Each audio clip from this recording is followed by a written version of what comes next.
Wahyu 20 ayat 12. Dan aku melihat orang-orang mati, besar dan kecil, berdiri di depan tahta itu. Lalu dibuka semua kitab, dan dibuka juga sebuah kitab lain, yaitu kitab kehidupan.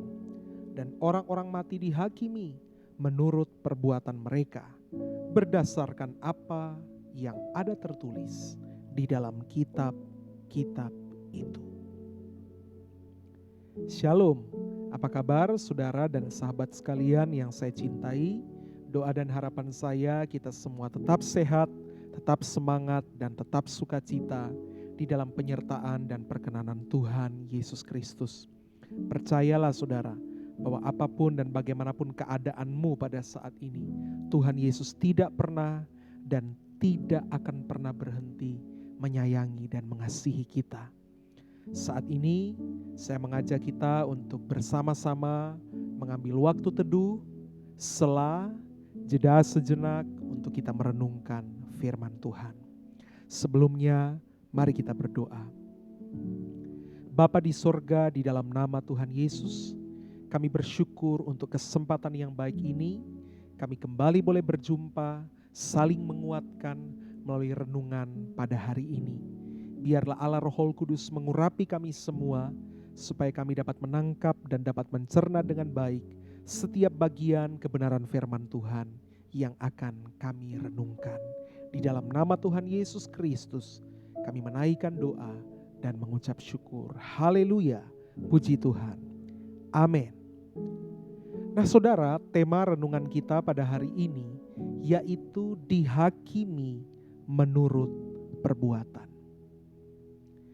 Saudara, Alkitab berkata bahwa setiap orang tanpa terkecuali akan dihakimi menurut perbuatannya, sesuai dengan apa yang tercatat dalam kitab kehidupan. Nah, yang menarik saudara, bahwa jika pada akhirnya setiap orang itu akan dihakimi menurut perbuatannya masing-masing, berarti betapa pentingnya perbuatan-perbuatan yang kita lakukan selama hidup kita di dunia ini. Mungkin ada di antara saudara, sahabat sekalian yang bertanya, bukankah kita diselamatkan karena iman dan bukan oleh karena perbuatan-perbuatan kita? Bukankah Tuhan Yesus menerima, mengasihi dan juga mengampuni kita apa adanya tanpa memandang perbuatan-perbuatan yang kita lakukan? Benar sekali, manusia memang diselamatkan karena iman. Tetapi ingat bahwa manusia dihakimi karena perbuatan. Jangankan perbuatan saya, bahkan perkataan saya pun akan saya pertanggungjawabkan di hadapan Tuhan, apalagi perbuatan. Nah, timbul sebuah pertanyaan lain. Bukankah Tuhan yang Maha Kasih mengampuni segala perbuatan dosa dan juga kejahatan? Ya, tentu saja. Saudara yang terkasih, pada saat engkau bertobat, menerima Tuhan Yesus sebagai juru selamat, serta menyerahkan hidup sepenuhnya kepada Kristus dalam suatu kehidupan yang baru, maka percaya, karena itu yang dikatakan firman Tuhan, bahwa segala perbuatan-perbuatan dosamu sebelumnya itu telah diampuni. Namun setelah pertobatanmu, disinilah Tuhan meminta komitmenmu, kesungguhanmu, dan kesetiaanmu untuk menghidupi kebenarannya. Disinilah perbuatan-perbuatan yang kudus dan berkenan kepadanya Dia inginkan agar terpancar dari kehidupan setiap kita. Oke, memang di dalamnya ada proses, ada dinamika, seringkali juga jatuh bangun. Tetapi memang seringkali kita melakukan pelanggaran dan kesalahan.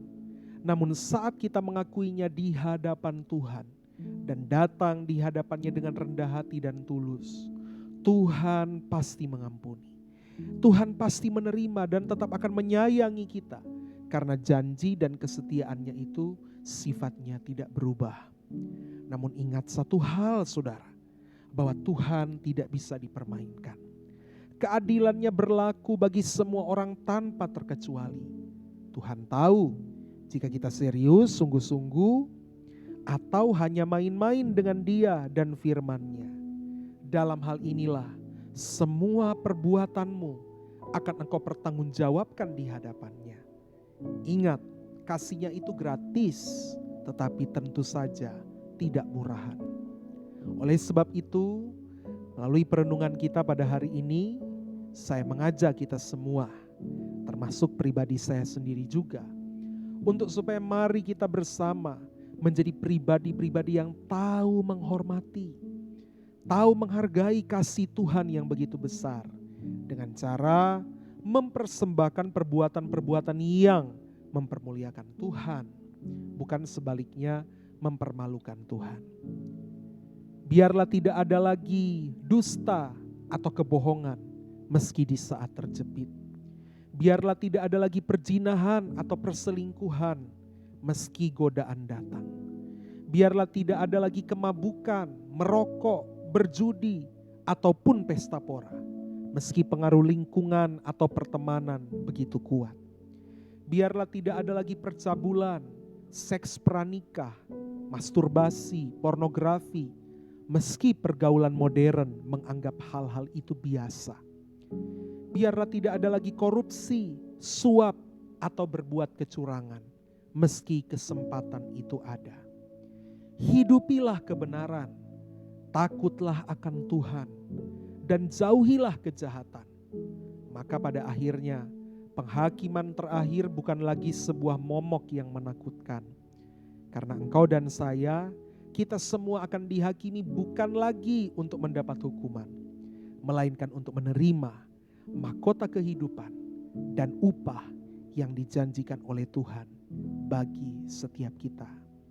Karena itu melalui perenungan pada hari ini, kita diingatkan, mari kita benahi perbuatan-perbuatan kita. Kita diselamatkan karena iman, namun kita akan dihakimi karena perbuatan. Mari kita berdoa.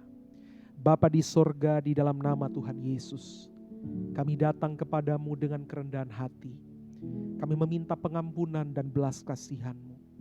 Ampunilah kami jika seringkali kami menganggap remeh perbuatan-perbuatan dalam keseharian kehidupan kami.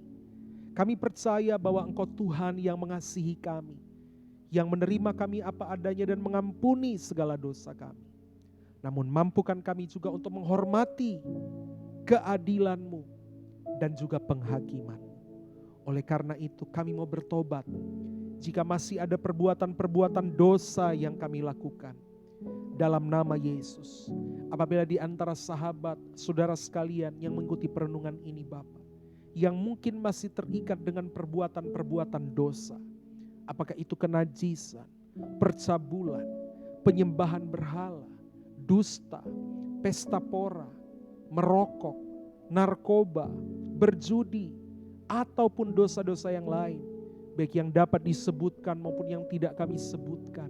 Maka pada saat ini oleh kuasa Roh Kudus di dalam nama Tuhan Yesus, segala belenggu dosa dihancurkan, perbuatan-perbuatan kami disucikan, dan kami semua dibenarkan oleh darah Yesus Kristus, dan Roh Kudus akan menguatkan kami untuk mengisi keseharian kami dengan perbuatan-perbuatan yang mempermuliakan Kristus, bukan mempermalukan Kristus. Terima kasih Tuhan Yesus. Inilah doa kami. Kami mengucap syukur. Haleluya. Puji Tuhan. Amin. Amin. Amin. Demikian sahabat saudara yang terkasih. Sampai berjumpa di kesempatan berikutnya. Tetap sehat, tetap semangat, tetap sukacita untuk mengisi hari-hari kita dengan perbuatan-perbuatan yang mempermuliakan Tuhan Yesus Kristus. Immanuel.